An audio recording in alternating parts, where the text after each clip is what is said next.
बिस्मिल्लाहिर्रहमानिर्रहीम। अल्लाह तबारक व तआला ने कुरान मजीद में इरशाद फरमाया, अल्हाकुमुत्तकासुरु हत्ता ज़ुरतुमुल मक़ाबिर,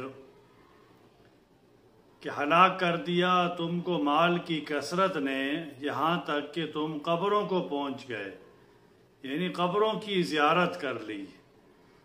तो माल की कसरत का होना ये वबाल है।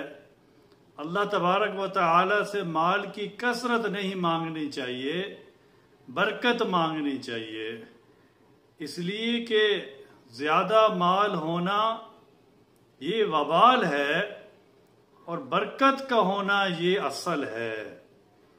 तो अल्लाह तबारक व तआला हमारे माल में, जानों में बरकत अता फरमाए। कसरत ये अल्लाह तबारक व तआला की तरफ से बड़ा इम्तिहान है।